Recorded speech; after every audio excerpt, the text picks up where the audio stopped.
ಬಿಡದಿಯಲ್ಲಿ ನಡೀತಾ ಇರತಕ್ಕಂತ ಅಲ್ಲಿಯ ರೈತರ ಪ್ರತಿಭಟನೆ ಯಾವೊಂದು ಭೂಸ್ವಾಧೀನ ಪ್ರಕ್ರಿಯೆಗಳಿಗೆ ಚಾಲನೆ ಕೊಡ್ತಕ್ಕಂಥ ತೀರ್ಮಾನ ಸರ್ಕಾರದಲ್ಲಿ ಏನು ಮಾಡ್ಕೊಂಡು ಹೊರಟಿದ್ದಾರೆ.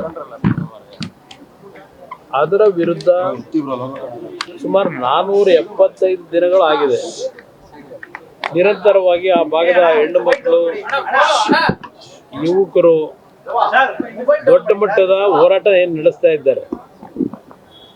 ಇದು ಅಂತಿಮವಾಗಿ ನ್ಯಾಯದಲ್ಲೇ ತೀರ್ಮಾನಗಳಾಗಬೇಕಾಗ್ತದೆ. ಯಾಕಂದ್ರೆ ಈ ಸರ್ಕಾರ ಆ ಭಾಗದ ಜನರ ಭಾವನೆಗಳ ಜೊತೆ ಚೆಲ್ಲಾಟ ಆಡ್ತಿದ್ದಾರೆ.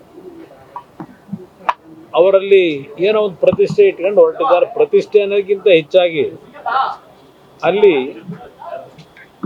ಸಾವಿರಾರು ಕೋಟಿಯ ಅಕ್ರಮಗಳು ಈಗಾಗಲೇ ಅದಕ್ಕೆ ಬಾಗಿಲೇನು ತೆಗೆದು ಮಾಡಿದ್ದಾರೆ.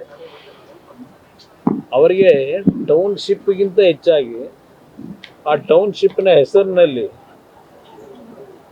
ಯಾವ ರೀತಿ ಹಣ ಸಂಗ್ರಹಿಸ್ಬೋದು ಅಂತಕ್ಕಂಥದ್ದು ಅವ್ರಿಗಿರ್ತಕ್ಕಂಥ ಆಲೋಚನೆಗಳು. ಅದರಿಂದ ನಾಡಿನಲ್ಲಿ ಹಲವಾರು ರೀತಿಯ ಪ್ರತಿಭಟನೆಗಳು ಹಲವಾರು ಭಾಗದಿಂದ ಬಂದು ಅವರಿಗೆ ಬೆಂಬಲ ಕೊಟ್ಟಂಥದ್ದು, ರೈತ ಮುಖಂಡರುಗಳು ಬಂದು ಬೆಂಬಲ ಕೊಟ್ಟಿರ್ತಕ್ಕಂಥದ್ದು, ಪಕ್ಷಗಳು ಬೆಂಬಲ ಕೊಟ್ಟಿರ್ತಕ್ಕಂಥದ್ದು, ವಿರೋಧ ಪಕ್ಷಗಳು, ಇದೆಲ್ಲದರ ಮಧ್ಯೆಯೂ ಯಾವುದೇ ಕಾರಣಕ್ಕೂ ನಾವು ನಿಲ್ಲಿಸೋದಿಲ್ಲ ಅಂತಕ್ಕಂಥ ಒಂದು ಉದ್ದಟತನ ಏನಿದೆ. ಅಂತಿಮವಾಗಿ ವಿಷಯಗಳು ನ್ಯಾಯಾಲಯದಲ್ಲಿ ಕೆಲವು ತೀರ್ಮಾನಗಳನ್ನು ನ್ಯಾಯ ದೊರಕಿಸಲಿಕ್ಕೆ ಹೋಗಬೇಕಾಗ್ತದೆ.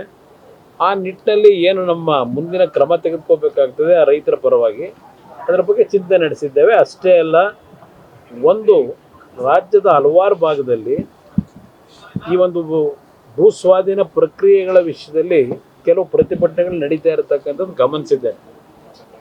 ಇವತ್ತು ಯಾವುದೇ ರೀತಿಯಲ್ಲೂ ನಮ್ಮ ಒಂದು ಒಪಿನಿಯನ್ ಇರ್ತಕ್ಕಂಥದ್ದು, ಫಲವತ್ತಾದ ಭೂಮಿಗಳನ್ನು ಯಾವುದೇ ರೀತಿಯ ಅಭಿವೃದ್ಧಿ ಕಾರ್ಯಕ್ರಮದ ಹೆಸರಿನಲ್ಲಿ ಭೂಸ್ವಾಧೀನ ಮಾಡಿ ರೈತರುಗಳ ಬದುಕಿನ ಜೊತೆ ಚೆಲ್ಲಾಟ ಆಡೋದು ಬೇಕಾಗಿಲ್ಲ.